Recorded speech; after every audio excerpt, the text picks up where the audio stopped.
On May 23, 2020, an atrocious incident took place in Soti, a village in Chaurjahari of western Rukum.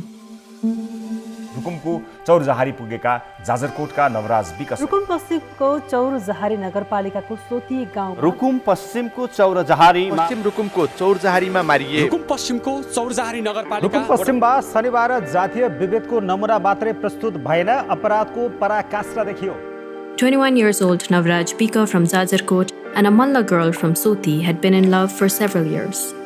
And that day, him along with his friends went to Soti to get married.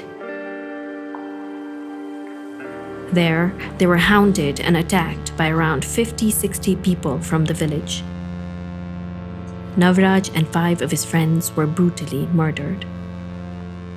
The next day, Online Khabar published a news titled, "Young Dalit Man Beaten to Death by Villagers for Falling in Love with an Upper Caste Girl." Other medias followed soon.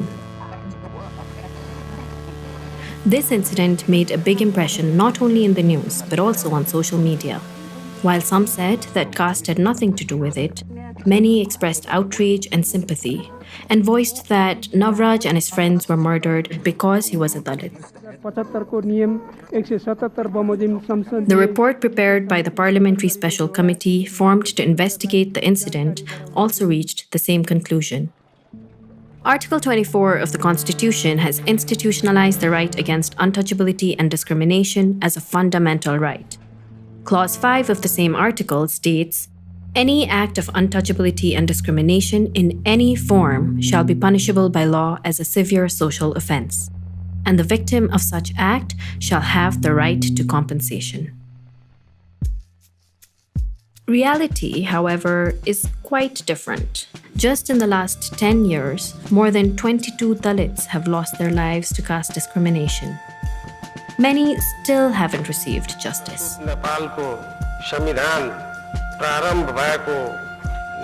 But when the Constitution itself has a provision against discrimination, what then is stopping so many like Navraj from getting justice? To understand this, we need to look back. A bit more. Actually, a long way back in time. In one of the most important scriptures of Hinduism, the Rig Veda, Brahmins, Kshatriyas, Vaishyas, and Shudras originate this way. Dalits, however, were placed below these 4 categories as untouchables. The state structures of different periods of Nepali history made laws influenced by this idea of the caste system. Nepal's first written law, the Muluki Ain, enacted by Janga Bahadur Rana in 1853, legally determined social status on the basis of caste.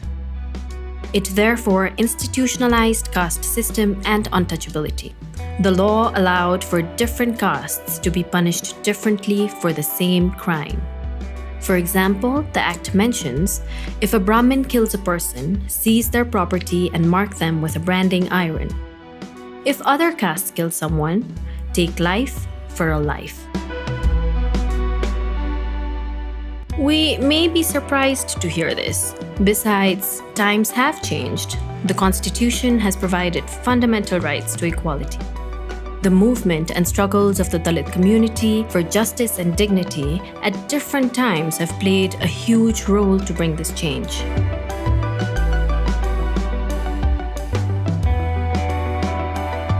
However, centuries of social and structural oppression continue to exist in various forms and remnants, even in the so-called educated and civilized societies.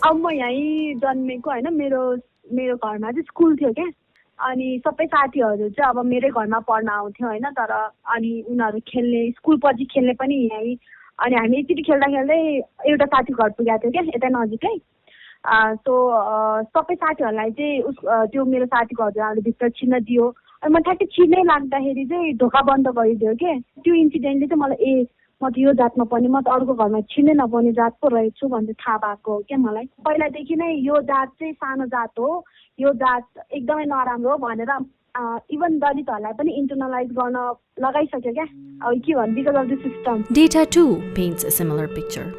Dalits make up 13.8% of the total population, but have only 7% representation in the National Assembly, House of Representatives, and the state assemblies, and only 2% in the bureaucracy. The literacy rate of the Dalit community is 30% lower than that of the Brahmin community. Poverty, too, is 2 times higher than the national average among both the Hill and Madesi Dalit communities. तपाईको होटलमा chia खाएपछि आफ्नो glass आफैले मान्नु पर्छ क्या हो? पर्दैन हजुर, यो दलित हो के हजुर यो, त्यसैले यसले चाहिँ झुटो मान्नुपर्छ भनेको। Facts are important, but the real truth is hidden in the faces and stories behind them. Due to underrepresentation in the security forces, bureaucracy, judiciary, and government, incidents of harassment, violence, and impunity are still rampant. Lakshmi Pariyar, murdered by beating and force-feeding her own excrement. Shiva Shankar Das, murdered because of his intercaste marriage. Ajit Mizar, murdered because of his intercaste marriage. Angira Basi, murdered after rape, are just some examples that made it to the news. After the implementation of the Caste-Based Discrimination and Untouchability Act of 2011, 75 cases of caste-based violence were registered, out of which the district court ordered minimum imprisonment for only 3 cases. You can simply deny this by saying caste doesn't have anything to do with it. The situation is the same for everyone, everywhere in the country. But will these facts, the stories behind them, and the faces of innumerable Ajits, Angiras, Shivashankars, Lakshmis, and Navrajas allow you to do so?